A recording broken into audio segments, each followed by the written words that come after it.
In our first story, former Member of Parliament for Tamale Central, Inusa Hussaini, is before an Accra High Court over comments he made on television asking the NDC's flag bearer in the 2020 election, John Dramani Mahama, to run a parallel government following the outcome of the December 7 presidential polls. The former Roads and Highways Minister, who's been cautioned on the offense of offensive conduct conducive to the breach of peace, says he is prepared to face the outcome of the court's decision. The idea is not new. I mean, if you go and read Appiah Kente's book, River in the Sea, I mean, when they lost the 1992 elections, MPP contemplated forming Adubo Hill contemplated declaring himself president and forming a parallel government. They had even secured premises in Cote d'Ivoire. The idea is not totally new, right? But he did not. But who says NDC is going to? Who says NDC is going to? I mean, that's just this feeling I expressed, as a view I expressed. That view is not original. That in 1992, that view was expressed by no less a person that, Appiah Kente, who was a lawyer, industrialist, entrepreneur, politician. He wrote it in his book, The Rivers in the Sun. I can say that I got the first idea that someone can do that. Isn't this a threat to our peace? Well, so that is a view. First of all, let's understand that the view is not original. It's in Appiah Kente's book, Rivers in the Sea, published in July 2010. Those who have not read should go and read it. Now, Parker Wilson was in court for Joy News, and he's joined us via Zoom with details. Parker, so tell us about the proceedings in court today. All right, so Daniel, the former minister and his legal team were in court today, and the argument was that, they have refused to honor the police invitation following the comments he made, which we have talked about. And the reason is simple, that when the police invited him, the police did not state specifically the offense and what he's done upon which they invited him. And that is why they refused to honor the invitation. Now, the state prosecutor, that is Inspector Richard Amarco, also indicated that, they thought that because at the time he was a member of parliament, and then you know that he just left parliament last December, didn't contest the election again. So at the time he was a member of parliament, and so they were treating him with courtesy. And since he did not honor the invitation, that is why they obtained a criminal summons against him. And again, they are asking the court to just let the former MP come and assist with investigation. But there was an issue that the state prosecutor raised. When they filed the affidavit, they added a charge sheet, and the charge sheet, the former MP had been charged with offensive conduct conducive to the breach of the peace, as he read. The judge had an issue with it, that, you've not listened to him, you haven't seen the statement, so why do you have to add this charge sheet? The state prosecutor couldn't explain that. Eventually, the judge had to strike out the charge sheet and ask the former MP to now go and write an official statement to the police. So now, as I speak to you, we have left the court, and I am currently at the CID headquarters at the one on those districts. That is why I am the NP and his legal team. In fact, the lawyer who represented him is lawyer Eduji Kamakulu. So he's here with him, together with a few party members. They have gone to the CID headquarters. And as I speak to you, the former MP is writing his statement to the police. Now, my source here at the police tells me that when he's done with writing of the statement, that is when the police will take a decision whether to pursue the matter or to abandon the matter. So we are yet to get to know the outcome of what's going to happen after he's done with the writing of his statement. Parker Wilson, thank you very much. When he's done writing his statements, I'm sure that we can come back to you for those details. Let's look elsewhere. In the Sabalugu Government Hospital in the northern region is scaling down its services today, following what officials say is a significant increase in COVID-19 cases there. Sources say there has been a surge in the cases in the Sabalugu municipality and adjoining districts. Among the infected are staff of the hospital. Sources say there are still some samples at the laboratory yet to be tested, but the development has forced the hospital to restrict service delivery to only the emergency department to enable the hospital fumigate the facility. There is an increase in COVID-19 cases reported in that municipality. Now, in a memo cited by Joy News, the hospital said it will partially close down the facility for 2 weeks. Martina Bugri has been speaking to some residents on this development.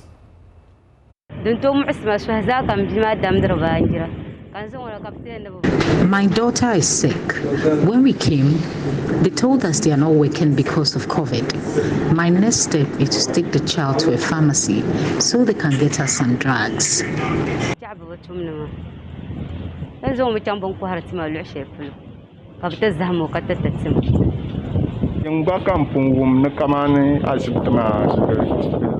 I heard the facility has been locked because of COVID. We had no option, so we decided to come because it's a child, thinking they might have pity on us.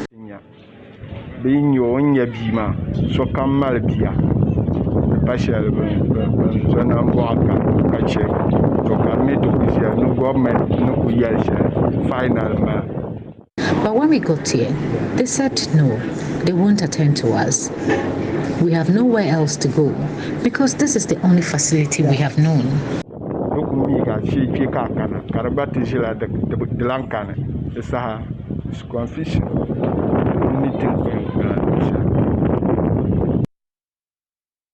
Now, Martina Bugri has joined us with more details. Martina, first of all, tell us about the extent of spread. Do we have any numbers there?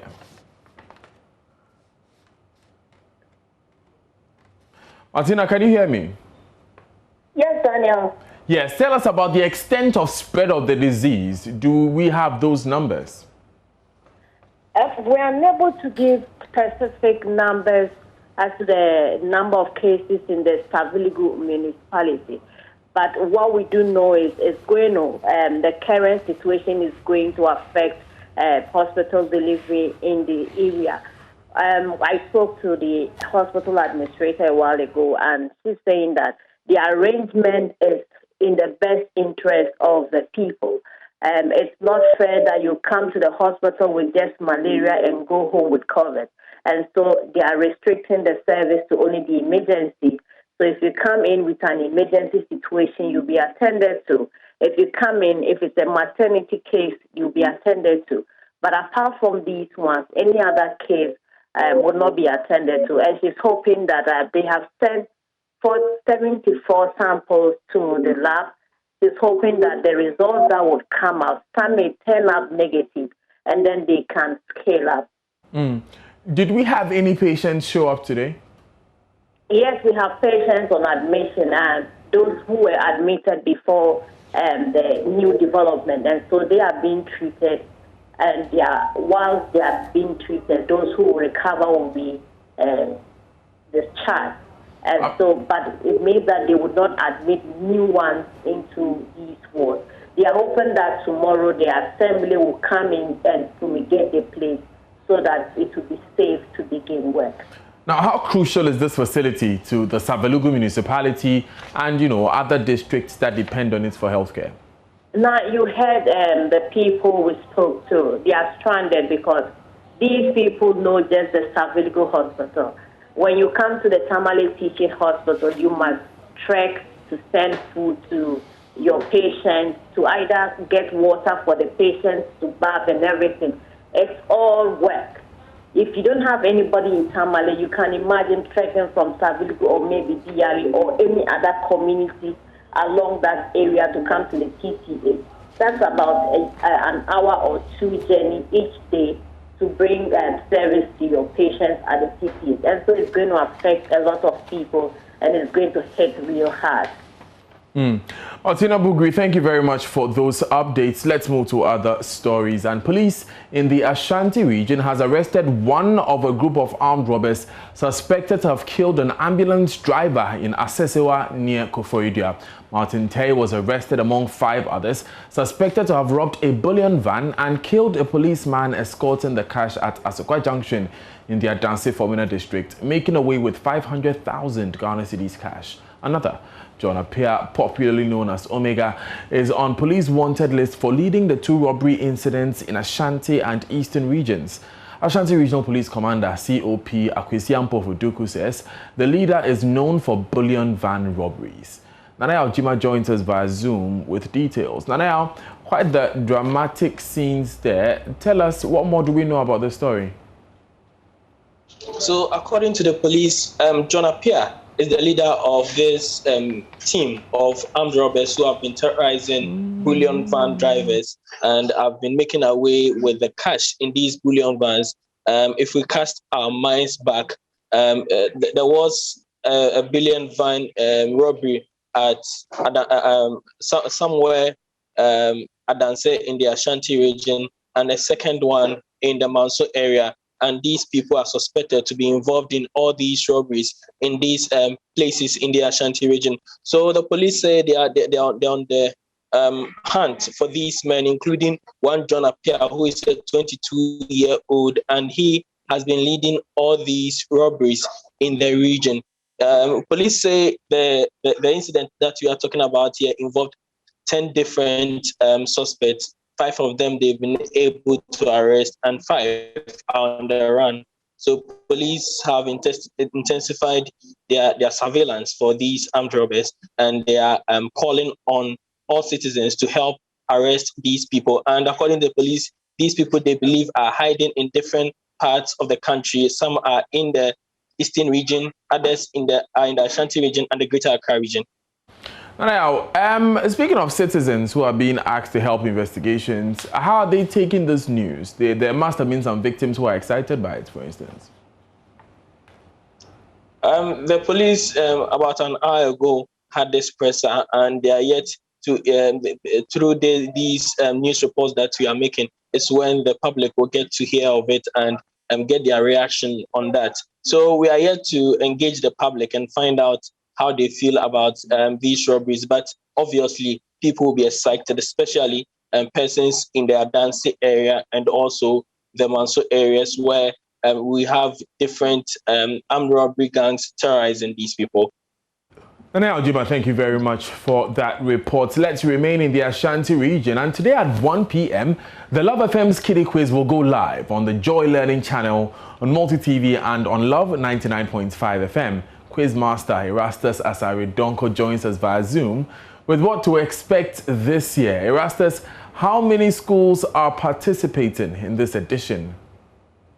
So we started with about 30 schools, and we had an audition to prune it down to 16 schools. So we have 16 schools competing for the trophy.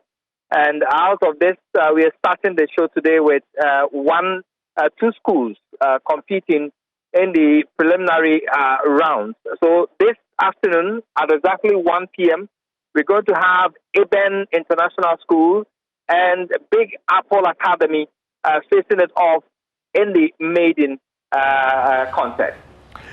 Sounds very exciting, Erastus. How has the interest of schools been?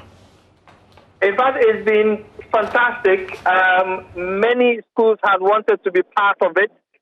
We had to, at a point in time, prune it down, the number of interest. And even as we speak now, when people are learning that we're going to be live on Joy Learning and Joy Prime, many of them are asking that we bring them on board, but it's too late now. And so we are shuttling. After this contest, we'll be looking at involving more schools in the subsequent one. And what do we hope to achieve with this quiz? In fact, we want to improve learning across, the basic categories all along the country. We want to generate some interest in learning, especially in mathematics and science. And so, if you realize, we have added some topics to our quiz this time around. We've added mathematics, we've added more science, and we've made it in such a way that when children listen to them, it will create some level of interest in them to compete amongst themselves and to read wide. That is what we want to achieve all across our listener base in the country. And all the best, Erastus. I can't wait to see the first edition at 1 p.m. Let's move to other stories. And residents of Jasikan in the Oti region are calling on governments to, as a matter of urgency, take steps to complete the construction of town roads in the area. The construction, which started in October 2020, stalled just before the December 7 polls. Residents say the construction materials and excavated sand left on the streets are making life difficult for them, as vehicles are unable to pass through the main town, and those who do business by the road are unable to do same since the construction started. Residents are therefore calling on leadership to intervene immediately to make life comfortable. Correspondent Peter Senu has been interacting with some residents. The construction of Jasikan town roads, which started around October 2020, stalled just before the December 7 polls, according to sources. Debris and other construction materials have been left on the streets since then, even without any warning signs. This, residents say, is making life difficult for them. It has spoiled everything, business and everything in the town. We are competing with cars, motorbikes.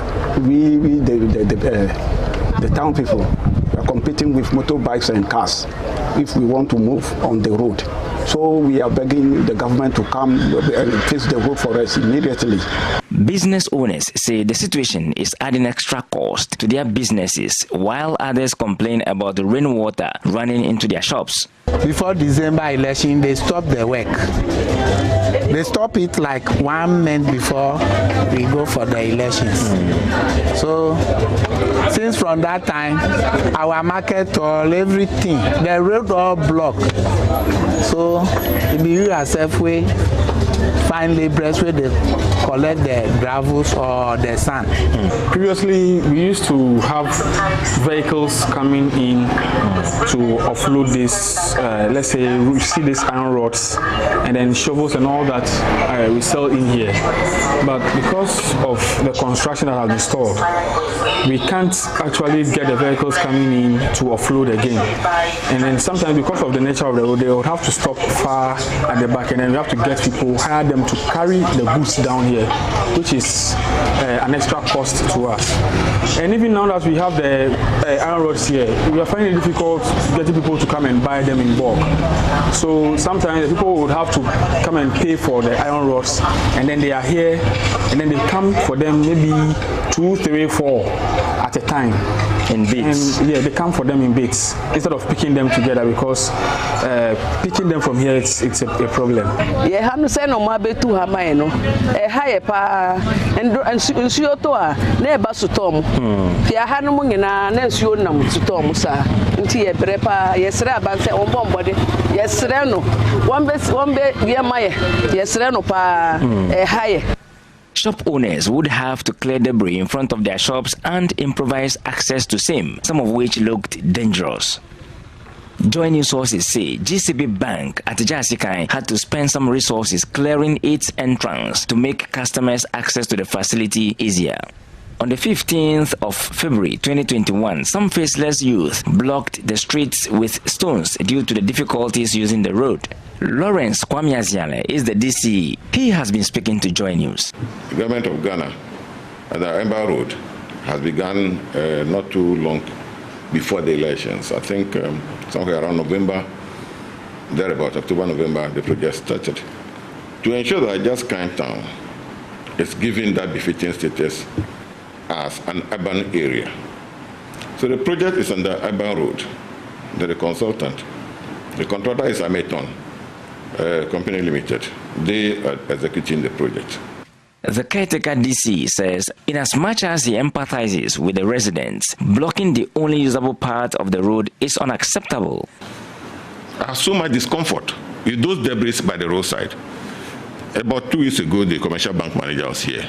The frontage over there was dug and was left open like that. It is not good. We all agree.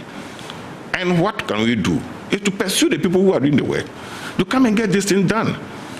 But once leadership is doing that, do we, the youth, let me not say the youth, those hooligans, put ourselves together and then block the little passage? Is that what we do? Residents say the state of the roads are causing motor accidents. some of these motorists are getting accidents. And then even when the lorries are parking, they don't get where to park. Joy News can confirm one of such accidents on the day of taking visuals for this report. A motorbike rider was run over by a bus due to the nature of the road. The DC is challenging the youth to channel their energy into productive use than blocking roads. Peter Sanu for Joy News. Now, farmers along the White Volta in the Upper East region are still recovering from last year's flood that destroyed their farmlands. The farmers say they have lost virtually everything to the flood. They lament that assistance never came from government to aid them until the next season. September and October 2020 flooding was the worst since 1988. Human lives, livestock and farms were lost. Joy News' Mahmoud Mohammed Nuruddin was there. Ariku Martin Akudugu is my name. 2016 National Best Farmer, first runner-up. In September and October 2020, floods destroyed his over 500 acres of maize and rice fields in the Upper East region. Ariku Martin Akudugu was left devastated at home, wondering how to start all over again. As you can see, this is my farmland, a little over 500 acres of land that I cultivated maize and rice. The maize were 320 acres. The rice was around 180. We also have mango plantation, as you can see. We lost everything through the floods. The flood was caused by the Bagri Dam spillage in Burkina Faso and the heavy downpour. The Upper East region town of Kobore was not the only place affected. Many farms in the region and parts of the northern sector were submerged beyond their economic threshold. The most affected farmlands were within weeks of harvest, and all farms close to the White Volta were washed away. Mr. Akudugu invested 450,000 cedis in the over 500 acres of farmland, 3,600 bags of maize and 3,200 bags of rice were expected to be harvested at the end of the season. According to Mr. Akudugu, the investment was worth 2.6 million cedis. In fact, the amount of money I invested in this was almost about 450,000 Ghana cedis. And what I was expecting to harvest at the end of the cropping season was around 3,600 bags of maize and 3,200 bags of rice. That would have been what I was expecting to harvest at the end of the season. The amount of money I would have at least as income would have been somewhere around 2.6 million Ghana cedis per the investment I made. Before the flood and the Bagri Dam spillage, the farmers were hopeful their crops had done so well, and many were smiling. A bumper harvest was a dream that was about to come true, but Mother Nature had other plans, and the rains and flood took away their joy. Wet season time, we always put our best more than the dry season. So when you look at the wet season, we use more than 1,000 acres here, and in fact, when you look at it, we gain nothing. But they tell us that we to fill the forms, and they bring our things for us. We are able to fill the forms, but we haven't heard anything. Nothing comes on. We are begging the government that they should do what they should do something small to help us. This is the highest impact, the highest flooding we have seen since I started cropping here, since 2008. This is the highest one, because in about the 2012 one, in fact, there was something for us to salvage, but this year there is absolutely nothing to salvage. Only tall trees like mango trees were able to withstand the devastating flood as the rest submerged. 4 months after the disaster, Mr. Akodigu has returned to the field to farm 100 acres for the dry season. This time round, he has invested over 170,000 cedis in the hope of making 400,000 cedis by the end of the season. In the dry season, we have been able to crop like almost 100 acres now, as what we have seen. We have invested more than 170,000 Ghana cedis in it, and God being so good, we started selling the green pepper. It's just that about the last 3 weeks we don't have market for it. Next week we will start harvesting our onions. We started also harvesting the cowpea, and most of the cowpea we will be using it as seed. So these are some of the things that we are saying is motivating us to come back. We are hoping that at the end of the day, when we finish harvesting everything, at least we should be making somewhere about 400 to 500,000 Ghana cedis out of it. Mr. Akodigu is just one of those farmers who lost their livelihood. The floods are some of the worst on record in the area, and hundreds of farmers are still recovering from the incident. Their farmlands have sustained them for years, paying their children's school fees. A report by Mohammed Nuruddin. On the COVID-19 pandemic, the Ghana Health Service has stepped up public education on the safety of the vaccines expected to arrive in the country this week.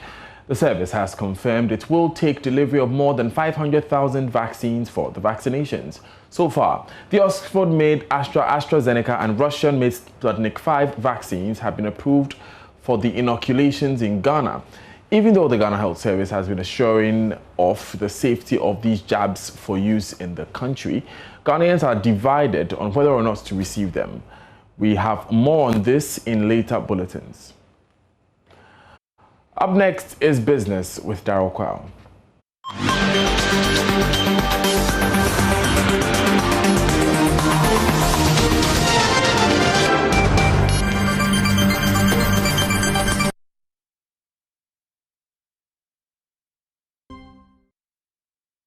Hi, good afternoon. Welcome to Business. My name is Darryl Kwao. The Ghana Hotels Association says most of the hotels will find it difficult in meeting their annual targets due to the ravages of the COVID-19 pandemic. President of the association, Dr. Edward Akanyamike Jr., emphasized that hotel managers must devise strategies to minimize the losses. But speaking to Joy Business, Executive Assistant Manager of the Labadi Beach Hotel, David Eduafo, said his outfit has initiated innovative ways to meet its annual target. In Labadi, we did not lay off any staff. We still have all our staff intact. Of course, casual staff will not be taken on, because if there is no business, why do you have casual staff? But we have all our staff intact. It was tough in the beginning. We have to go on half salaries, but us, we picked up. Everybody is on 100% salaries. So we did not lay off anybody. Everybody is here in Labadi Beach Hotel. That is the difference. We look at the glass half full than half empty. Nicholas, in this situation, you cannot meet your target. Targets have become very fluid. You cannot even, would I say, do a proper forecast, because you cannot see what is ahead of you tomorrow. The situation is very fluid at the moment. And so it's a hit and miss. And we play by the ears. You can't make a firm, would I say, conviction that you're going to do this or you're going to do that. Things keep changing by the minute in this pandemic situation we are in at the moment. So meeting targets would be a very difficult thing to do at the moment, yes. Some currency news for you next. The Ghana cedi could end the first quarter of this year surviving the perennial depreciation against the dollar. That's based on data from the Bank of Ghana and some research institutions. There is more in this report. The Ghana cedi has often come under some pressure in the first quarter of the year by depreciating against some of the major currencies, especially the US dollar. This is because during these times, most businesses import to restock for the rest of the year. However, looking at data from some banks and currency platforms, it looks like the cedi may not lose out that much against the dollar. For instance, the Bloomberg currency platform, a major reference for businesses and banks, shows that the cedi has hit 5 cedis 78 pesos, the lowest rate recorded against the dollar in 5 months. Well, the Bank of Ghana has also argued that it has built enough dollar reserves to help defend the cedi should the need arise. However, some have argued that the cedi's strong performance can also be attributed to some externalities. This is because due to COVID-19, imports have slowed down and businesses are not importing that much, a development that has resulted in less demand for dollars. In other news, the practice where an insurance company secretly offers clients unrealistically low premiums in order to gain competitive advantage is becoming a concern to the regulators of insurance in Ghana. According to the National Health Insurance Authority, the practice is not only unethical but criminal to the profession. Director of Private Health Insurance Schemes Division at the NHIA, Huduita, spoke at the launch of a new retail health insurance product, Family Health Plus, by the Metropolitan Health Insurance Ghana. There's more in this report. Addressing stakeholders in an online virtual meeting, the country head of the company, Teria Ben Ahmed, expressed optimism the new product will contribute to increasing the penetration of private health insurance in Ghana, which is currently at about 0.7%. The coverage or the number of lives insured by private health insurance scheme in Ghana is unacceptably low. Whilst the regulator is working strongly with the industry to increase penetration and coverage of private health insurance in Ghana, the retail health product of Metropolitan Health Insurance Ghana should help contribute to addressing the low coverage and penetration of private health insurance in Ghana. Board Chair for Metropolitan Health Insurance Ghana Limited, Albert Brock, says the Family Health Plus, through its affordable and flexible payment options, could become a game changer in healthcare financing and access in the West African sub-region. This product is truly Ghanaian, and I dare say it will be the game changer in the healthcare financing and access in Ghana, since it is not only affordable but also has exciting payment options and wide provider network across Ghana. To our broking firms, we owe it to you, to our people, to ensure this product reaches the multitude of our people who are really in need. Executive Director of Metropolitan Health Insurance Ghana, Emmanuel Otin-Tufo, says the product is in compliance with regulatory requirements. Our representative of the regulator did affirm that when it comes to Metropolitan, we are very compliant. And so I think in that sense, all the pricing modalities and all the benefit structure are actually determined and duly approved by the regulator.